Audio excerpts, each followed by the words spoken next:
સહજાત્મ સ્વરૂપ પરમ ગુરુ જૈન દર્શનમાં ચૈત્ર અને આસો મહિનામાં 9 દિવસની આંબિલની ઓળીનું તપ નિયત કરવામાં આવ્યું છે. રસનો ત્યાગ અને સાદો આહાર દિવસમાં એક જ વાર લઈ ધર્મ ધ્યાન સાથે ભક્તિ ધ્યાન સાથે ગૃહસ્થ દશામાં સાધી શકાય તેવું આ 9 દિવસનું વ્રત છે. ભગવાન મુનિસુરત સ્વામીના વખતથી આ આરાધના શરૂ થઈ એમ કહેવાય છે. શાસ્ત્રમાં ઉલ્લેખ છે કે યથાર્થ રીતે આંબિલ કરવાથી 1000 કરોડ વર્ષનું નારકીનું આયુષ્ય તૂટી શકે છે.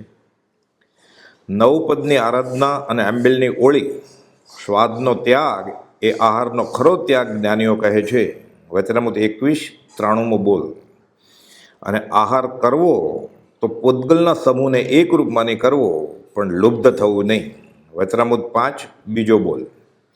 મૂળમાં આંબેલ એ સ્વાદના ત્યાગની, જીભની લોલુપતાને ટાળવાની અને વૃત્તિને સંકોચવાની તપશ્ચર્યા છે. લુક્કો આહાર કરવાનો હોય છે. પ્રાપ્ત સાધનમાં પણ ઉદાસીન રહેવાનો બોધ છે. આ પરમાર્થ માર્ગી પુરુષનું લક્ષણ છે. દિવસમાં ફક્ત એક જ વાર એક જ આસને બેસીને આહાર ગ્રહણ કરતા વિગય જેવા કે ઘી, તેલ, ખાંડ, ગોળ વગેરે ચીકણા પદાર્થો વગર અને સ્વાદને ઉત્તેજનાર એવા મસાલા વગરનો લુખો સૂખો આહાર લેવાનો હોય છે. રસેન્દ્રિય પર સંયમ મેળવ્યા વિના બીજી ઇન્દ્રિયો કાબૂમાં ન આવે એ મૂળભૂત વાત છે. સાધક મુમુક્ષુને મન કાબૂમાં લેવા માટે ઇન્દ્રિય જય પ્રાથમિક જરૂરિયાત છે. મોક્ષબાળાના શિક્ષાપાઠ 68 જીતેન્દ્રિયતાના પાઠમાં કુપોલદેવે બોધ્યું કે જ્યાં સુધી જીભ સ્વાદિષ્ટ ભોજન ચાહે છે, જ્યાં સુધી નાસિકા સુગંધી ચાહે છે, જ્યાં સુધી કાન વારંગના ગાયન અને વાજિંત્ર ચાહે છે, જ્યાં સુધી આંખ વન પણ જોવાનું લક્ષ્ય રાખે છે, જ્યાં સુધી ત્વચા સુગંધી લેપન ચાહે છે, ત્યાં સુધી તે મનુષ્ય નિરાગી, નિર્ગ્રંથ, નિષ્પરિગ્રહી, નિરારંભી અને બ્રહ્મચારી થઈ શકતો નથી. સૌ પ્રથમ સ્વાદનો ત્યાગ કરવો અવશ્યનો છે અને તે જ આહારનો ખરો ત્યાગ છે. અરિહંત, સિદ્ધ, આચાર્ય, ઉપાધ્યાય અને સાધુ આ 5 પરમેષ્ટિ અને દર્શન, જ્ઞાન, ચારિત્ર અને તપ એમ 4 એકંદરે મળી 9 પદની આરાધના ઓળીના 9 દિવસો કરવામાં આવે છે. 9 દિવસ રોજ એક પદની આરાધના નિશ્ચિત કરેલા વિધિ વિધાન સાથે કરવામાં આવે છે. ધાર્મિક ગમે તે ક્રિયા કરીને લક્ષ્ય એક આત્માને ઓળખવાનો જ છે. કામ એક આત્માર્થનો, બીજો નહીં મન રોગ. મહા ઉપાધ્યાય શ્રી યશોવીજી મહારાજે 9 પદની પૂજામાં શ્રીપાળના રાસમાં દર્શાવ્યું છે કે યોગ અસંખ્ય જે જીન કયા, ઘટમહી રિદ્ધિ દાખી રે, 9 પદ તેમજ જાણજો, આત્મરામ છે સાખી રે. પરમ કુપોલદેવે વચનામૃત 377 અને વચનામૃત 662માં અસંખ્ય યોગો જે મોક્ષ માર્ગે જોડાણ કરાવે તે અંગે આ પત્રોમાં બોધ્યું છે. ધ્યેય હાંસલ કરવા અધ્યાત્મમાં અસંખ્ય યોગો ફરમાવ્યા છે.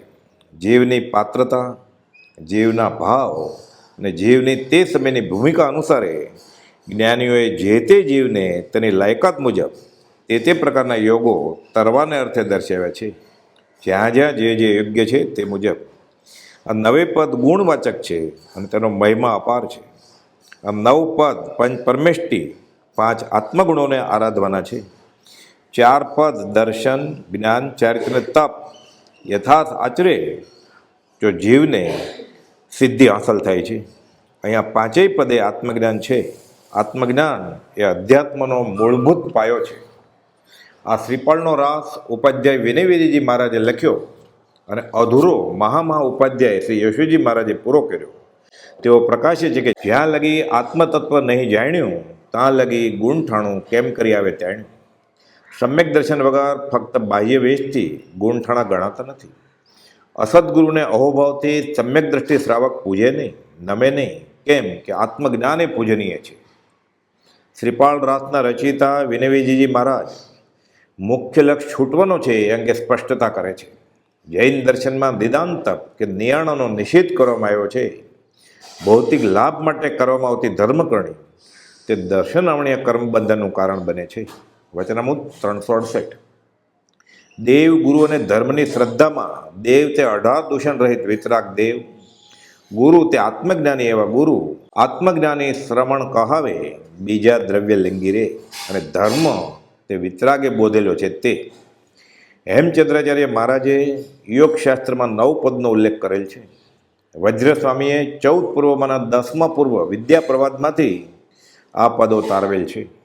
5 આત્મજ્ઞાનીના પદ, 2 સર્વજ્ઞ અને 3 આત્મજ્ઞાની, જે સર્વજ્ઞતા ભણી વિતરાગતાના રસ્તે ધપી રહ્યા છે તે. આજ પરમ ગુરુ નિર્ગ્રંથ સર્વજ્ઞ દેવ. કેમ કે 3 ગુરુ અને 2 સર્વજ્ઞ મળી 5 પદ થયા. જ્ઞાન જે આત્મજ્ઞાની દર્શાવે તે, દર્શન જે સદગુરુએ કહ્યું તેની સાચી શ્રદ્ધા, અને ચારિત્ર એટલે કે તેઓ સ્થિર સ્વભાવ, જે ત્રણે મૂળ માર્ગ સાંભળો જીનનો રે, તે પદમાં પરમ કુવલદેવે સ્પષ્ટ પ્રકાશ્યું છે.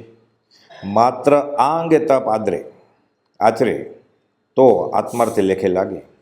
લિંગ અને ભેદો વ્રત ન હોય તે તો દ્રવ્ય, દેશ અને કાળ ભેદે સંભવે, જેને અહીં સ્થાન નથી. સજાત્મ સ્વરૂપ પરમગુરુમાં આ 5 પદ સમાવિષ્ટ છે. અને મૂળ માર્ગ સાંભળો જીનનો તેમાં જ્ઞાન, દર્શન, ચારિત્રની વ્યાખ્યા કરી છે. જે વિષય કશાય છોડીને આરાધે તે જ 9 પદની ખરી પૂજા કે ખરી આરાધના થઈ ગણાય. જે મુમુક્ષુને તો રોજ જ આરાધ્ય હોય તે સહજ સમજાય એમ છે. પર્વના દિવસો તો પૂર્વ અભ્યાસ, રિહર્સલ માટે છે. મુમુક્ષુએ તો ભક્તિ સહજ કરી મૂકવાની છે. પરમ કુવલદેવે પોતાની દશા પ્રકાશી છે કે પોતે સર્વ પ્રકારે સર્વજ્ઞ છે, પરમાત્મા સ્વરૂપ છે. ઇન્દ્રિયો, વિષયોને કશાયો જીત્યા છે અને પૂર્ણ વિતરાગ જેવો બોધ તેઓને સહેજે સ્મરણમાં આવે છે. આ પહેલું પદ, અરિહંત પદ.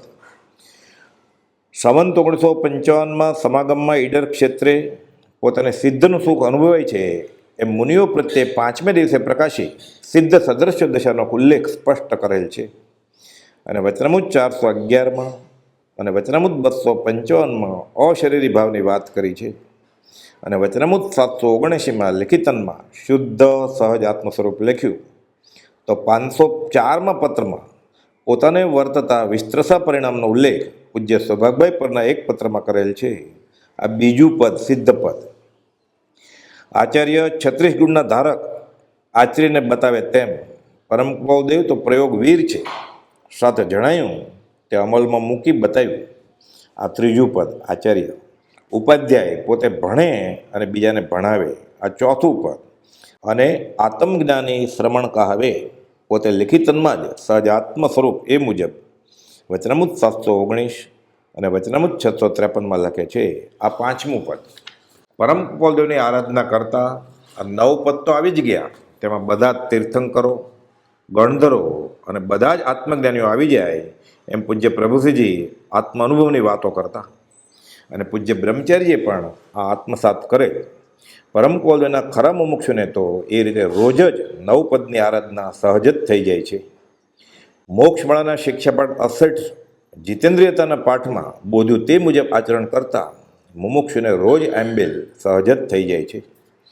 પૂજ્ય બ્રહ્મચારીજીએ સ્વાનુભવે પ્રયોગ કરી આચરી તે અંગે બોધ્યું કે રસોઈમાં સ્વાદ આવે તો પાણી ભેળવી દેવું, અને પાણી ભેળવવાની હિંમત ન ચાલે તો પાણીનો કોગળો લઈ કોળિયો ગળે ઉતારી દેવો. સર્પ જેમ પોતાના બિલમાં સરકી જાય તે રીતે. આંબે શાળામાં જવામાં કલાક, ત્યાં 1 કલાક અને પાછા ફરતા કલાક, એમ મળી 3 કલાક વેડફવા કરતાં ઘેર ઓછા દ્રવ્યો કે મર્યાદિત દ્રવ્યો ઉપયોગમાં લઈ આંબેલ કરી ધર્મ ધ્યાન કરે, ભક્તિ ધ્યાન કરે તો મહત ફળ હાંસલ થાય એમ છે. લોક દેખામણ તપશ્ચર્યા કરવી નહીં એમ પરમ કુવલદેવે મુનિઓને બોધેલ. વળી પરમ કુવલદેવે બોધ્યું છે કે પૂતગલના સમૂહરૂપ આહાર કરવો. જ્ઞાની તો ખાતા છતાં ખાતા નથી અને પીતા છતાં પીતા નથી. આ દશાએ પહોંચેલ જ્ઞાની ઉદયને યોગે માત્ર વર્તે છે. અને બાહ્યથી ગૃહસ્થ છતાં ભાવલિંગી મુનિ કયા છે. આ સંસારી સાધુ તે બાહ્યથી ગૃહવાસમાં પણ અંતરંગે મુનિવરો પ્રભુ તુલ્ય મહાશય તત્વજ્ઞાની રાજચંદ્ર મયા કરો. 9 પદના મહિમાને બતાવતી શ્રીપાળ રાજા અને મૈણા સુંદરીની કથા છે. આપ કર્મી એવા મૈણા સુંદરી શ્રીપાળ કુમારને લગ્નની પહેલી રાતથી અશુભ અને શુભ કર્મો સદંતર છોડવાની વાતો કરે છે. આ અનુષ્ઠાન અંગેની સમજ શ્રીપાળ મૈણાના રાસને પૂર્ણ કરનાર મહા ઉપાધ્યાય શ્રી યોશીજી મહારાજ આ રાસમાં તેમજ અધ્યાત્મ સારના 10મા અધિકારમાં આપે છે.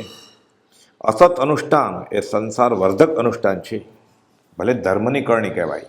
તેના 3 ભેદો વર્ણવ્યા છે: વિષ અનુષ્ઠાન, ગર કે ગરલ અનુષ્ઠાન અને અનનુષ્ઠાન. ભૌતિક સુખ માટે જે ધર્મકરણી કરવામાં આવે તે વિષ અનુષ્ઠાન છે, ઝેર રૂપે પરિણમે. ધર્મકરણીથી દેવલોક વગેરેની સુખની ઈચ્છા તે ગરલ એટલે ધીમું ઝેર કહે છે. અને બધા કરે છે તેથી કરવું આત્માર્થ નહીં, તે અનનુષ્ઠાન કહેવાય છે. વ્યવહારે પણ શુભનો બંધ ભલે પડે, તે ઉદયમાં આવે તો ભૌતિક સુખ પણ જણાય, છૂટવામાં લેખે લાગે નહીં. અધ્યાત્મ ક્રિયાનું આનુષંગિક ફળ છે, પણ કોઈ ઘાસ ઉગાડવા ધાન્યની ખેતી કરતો નથી, અને કુચ્છા અને પૂઠા બનાવવા, કોરુગેટેડ બોક્સ બનાવવા શેરડી પીલતો નથી. પૂજ્ય પ્રભુશ્રીજી કહેતા, બધું જ કરવું આટલું મેળવણ નાખવું કે છૂટવા માટે કરું છું, બંધાવવા માટે નહીં. એક અંશ શાતાથી કરીને પૂર્ણ કામતા સુધીનું સર્વ સુખ આ જ માર્ગે મળે છે. વિતરાગ માર્ગમાં પગલું માંડ્યું કે પુણ્યના ઢગલા જ છે, પણ જો પુણ્ય નિર્જરામાં કામ આવે તો લેખે. આત્મસિદ્ધિ શાસ્ત્રની 90મી ગાથામાં પરમ કુવલદેવે બોધ્યું તે પ્રમાણે વીત્યો કાળ અનંત તે કર્મ શુભાશુભ ભાવ, અને હવે તે શુભાશુભ છેદતા ઉપજે મોક્ષ સ્વભાવ. સહજાત્મ સ્વરૂપ પરમ ગુરુ.